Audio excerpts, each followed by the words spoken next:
साथियों, जय भीम, जय भारत, नमो बुद्धाय। साथियों, मुगल जब भारत में आए तो उस समय यहाँ के राजाओं में आपसी सहमति नहीं। हर समय कहीं न कहीं किसी न किसी राजा से युद्ध होते रहते थे। इसी का फायदा उठाकर मुस्लिम शासकों ने जमकर फायदा उठाया। इसी परिप्रेक्ष्य में मुगल भी आए। साथियों, मुगल राजवंश का भारतीय इतिहास में बहुत बड़ा महत्व है। इस राजवंश ने लगभग 200 वर्षों तक भारत में शासन किया। बाबर ने 1526 ईस्वी में दिल्ली में मुगल साम्राज्य की स्थापना की और इस वंश का अंतिम शासक बहादुर शाह जफर 1898 ईस्वी में दिल्ली के सिंहासन से हटाया गया था। इस प्रकार भारतवर्ष में किसी अन्य मुस्लिम राजवंश ने इतने अधिक दिनों तक स्वतंत्रता पूर्वक शासन नहीं किया जितने दिनों तक मुगल राजवंश ने किया। न केवल काल की दृष्टि से मुगल राजवंश का भारतीय इतिहास में महत्व है, वरन विस्तार की दृष्टि से भी बहुत बड़ा महत्व है।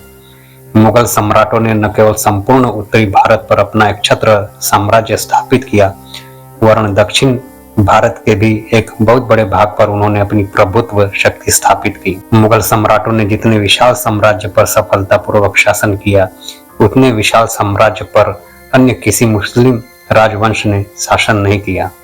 शांति तथा सुव्यवस्था के दृष्टिकोण से भी मुगल राजवंश का भारतीय इतिहास में बहुत बड़ा स्थान है। मुसलमानों में उत्तराधिकारी का कोई निश्चित नियम न होने के कारण सल्तनत काल से राजवंशों का बड़ी तेजी से परिवर्तन होता रहा। इसका परिणाम यह होता था कि राज्य में अशांति तथा कुव्यवस्था फैल जाती थी और अमीरों तथा सरदारों के षड्यंत्र निरंतर चलते रहते थे। मुगल राज्य काल में एक ही राजवंश का निरंतर शासन चलता रहा।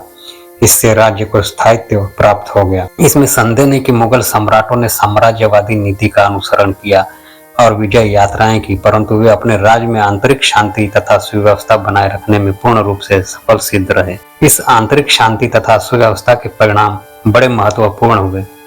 मुगल सम्राटों ने अपने संपूर्ण राज्य में एक प्रकार की शासन व्यवस्था स्थापित की, एक प्रकार के नियम लागू किए और एक प्रकार के कर्मचारियों की नियुक्ति की। इससे एकता की भावना के जागृत करने में बड़ा योग मिला।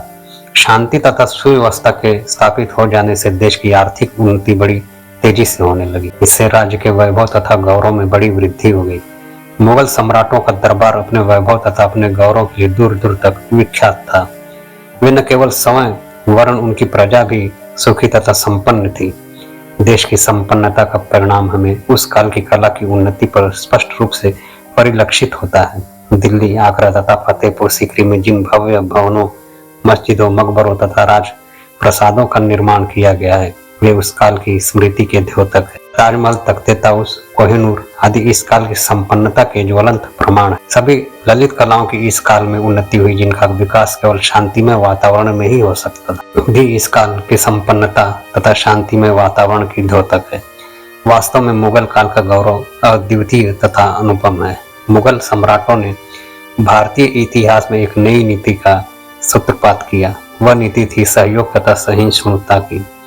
इस काल में सल्तनत काल की भांति धार्मिक अत्याचार नहीं किए गए। अद्यपि बाबर ने भारत में हिंदुओं के साथ जो युद्ध किए थे उन्हें उसने जिहाद का रूप दिया था, परंतु इसकी यह भावना केवल युद्ध के समय तथा रण क्षेत्र में रहती थी, शांति काल में नहीं हुआ। हुमायूं ने जीवन पर्यंत अफगानों के साथ युद्ध किया और अपनी हिंदू प्रजा के साथ उसने किसी प्रकार का अत्याचार नहीं किया। उसके पुत्र अकबर ने तो पूर्ण रूप से धार्मिक सहिष्णुता तथा सुलह की नीति का अनुसरण किया। उसने हिंदुओं का आदर तथा विश्वास किया और उन्हें राज्य में ऊंचे ऊंचे पद पर नियुक्त किया। इससे मुगल राज्य को सुदृढ़ता प्राप्त हो गई। जब तक अकबर की उस उदार नीति का अनुसरण किया गया, तब तक मुगल साम्राज्य सुदृढ़ तथा सुसंगठित बना रहा। परंतु जब औरंगजेब के शासनकाल में इस नीति को त्याग दिया गया, तब मुगल साम्राज्य पतनोन्मुख हो गया। मुगल राजवंश का एक और दृष्टिकोण से बहुत बड़ा महत्व है। इस काल में भारतवासी फिर विदेशों के घनिष्ठ संपर्क में आ गए।